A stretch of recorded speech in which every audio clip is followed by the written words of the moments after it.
U.S. President Donald Trump has announced a 35% tariff on Canadian goods. They've been very poorly led. They've been very, very poorly led. Trump has just slapped Canada with a crushing 35% tariff on imports, and the fallout is immediate. He's calling it a move to fight the spread of fentanyl. But in reality, this is an economic earthquake that threatens to wipe one U.S. state right off the map. This isn't a slow, simmering trade fight. It's an outright economic ambush. Trump pulled the trigger, daring Canada to retaliate. But what he didn't see coming was that Canada isn't playing defense. They're going straight for the kill shot. Already, more than $2.8 billion worth of goods are stuck at the border, and factories in states like Michigan and New York are days away from shutting their doors. But that's just the opening act, because Ottawa is preparing to choke off a U.S. state from something it literally cannot survive without. This has nothing to do with trade anymore. This is about survival, and Canada just rewrote the rules. Think about this.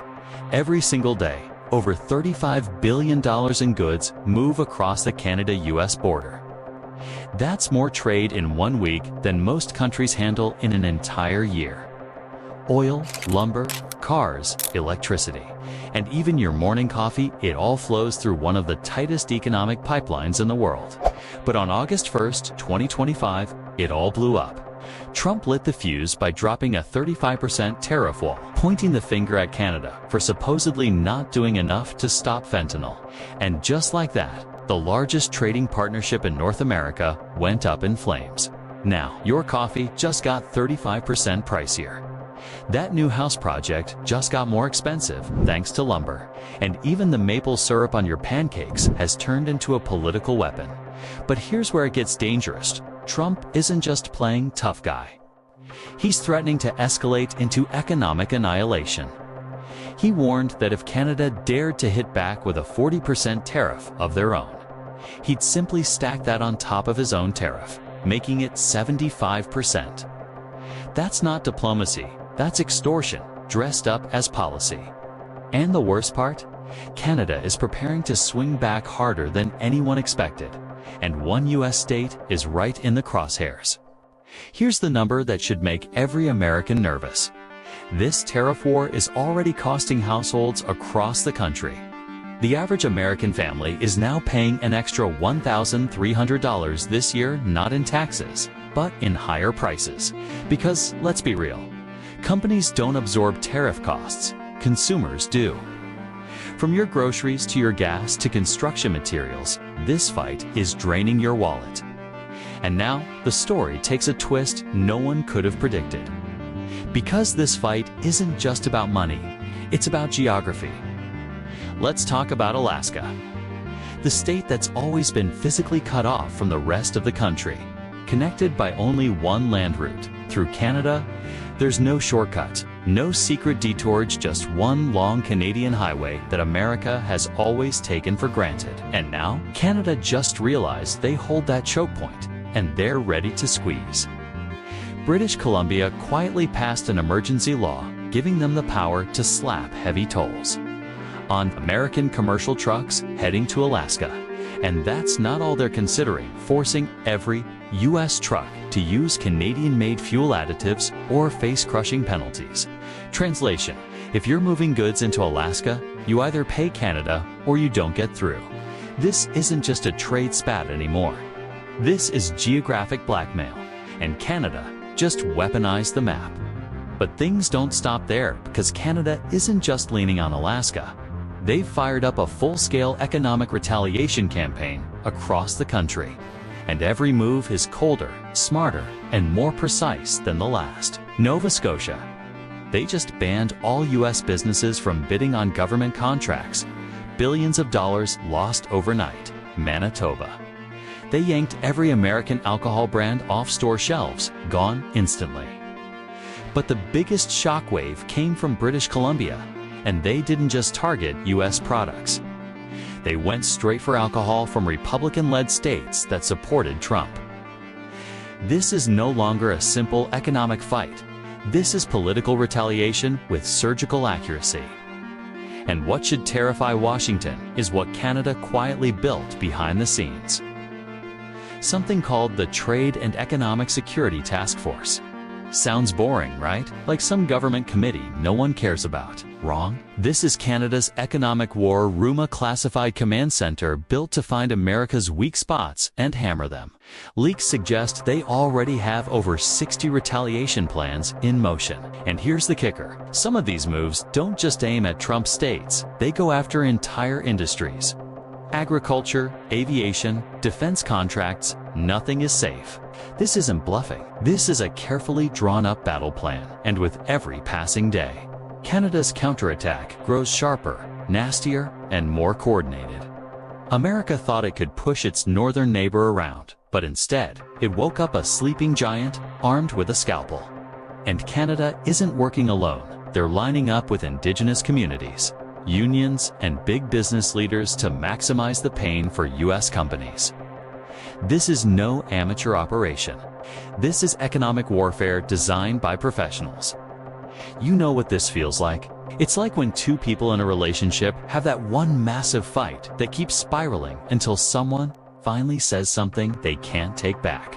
But this isn't a couple, it's two nations who share the longest border in the world. And here's the bombshell that changes everything. Alaska isn't just cut off geographically. It's trapped economically. More than 90% of Alaska's food supply passes through Canadian territory. It's not flown in by air or shipped by sea. Most of it is trucked through Canada every single day. And it gets worse. Alaska's oil industry, the backbone of U.S. energy security, relies on rigs, parts, and equipment that all need to cross Canadian soil. No Canada, no oil. No oil, no energy independence. And now the political trap is snapping shut. Alaska's Republican governor and its congressional delegation all loyal too. Trump and cheerleaders of his tariff war are staring straight at economic ruin brought on by the very policy they cheered for. The wild part, Canada isn't even breaking international law. They're simply charging for road use and enforcing environmental rules. On paper, it looks harmless. In reality, it's squeezing the oxygen out of an entire U.S. state's economy. This is asymmetric warfare at its smartest and most brutal. Trump swung with a tariff punch. Canada responded by reaching for Alaska's lifeline.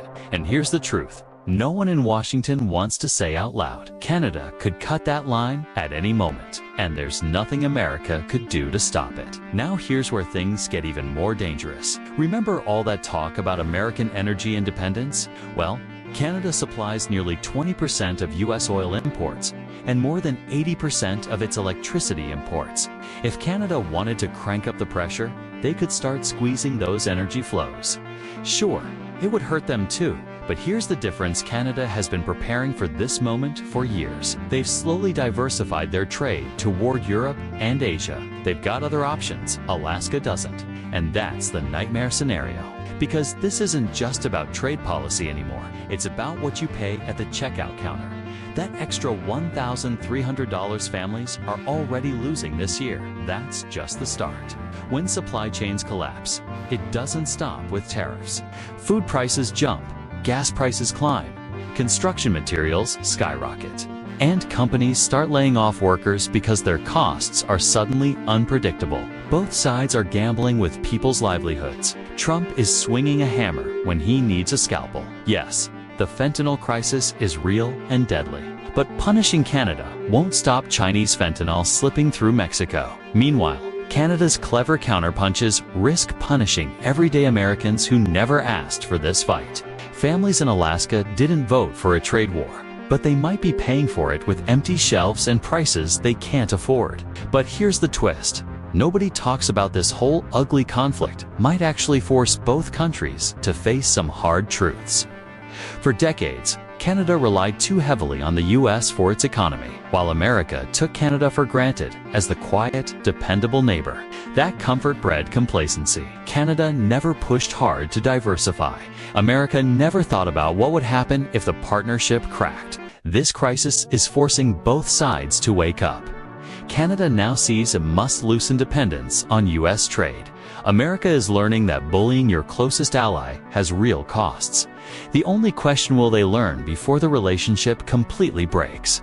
And this couldn't come at a worse time. China tensions are rising. War in Eastern Europe continues. The one thing the world counted on North American stability is breaking apart in real time. This was supposed to be the safest trade relationship on Earth. Now it's being torched over a political stunt tied to drug accusations. And the rest of the world is watching. They're asking, if America will turn on Canada, what will they do to us? That's not just a trade war. That's a collapse of credibility. While Washington scrambles, China and Russia are celebrating, using the chaos to build their own partnerships. Because when allies stop trusting America, they stop following it. And when that happens, the US doesn't just lose trade, loses global power. So what comes next? August 7th is the date to watch. That's when Canada is set to roll out reciprocal tariffs. And Prime Minister Mark Carney is already huddling with his cabinet and provincial leaders. If they lock down that Alaska route, we'll see just how far this fight can go before something snaps permanently. At this point, one of two things will happen. Either cooler heads pull back before the damage becomes irreversible, or this spirals into the kind of trade war that reshapes North America for decades. There's no middle ground anymore. The stakes are too high, the positions too entrenched. And here's the bottom line. This isn't only about tariffs or trade, it's about leadership. When politicians choose confrontation over cooperation, when they chase political points instead of protecting people's prosperity, everyone loses. For over a century, the US-Canada border has been called the world's longest undefended border. That wasn't just about armies, it was about trust. But that trust may be collapsing, and if it does, we'll all feel it in our wallets, in our security, and in the belief that democracies can still work together when it matters most.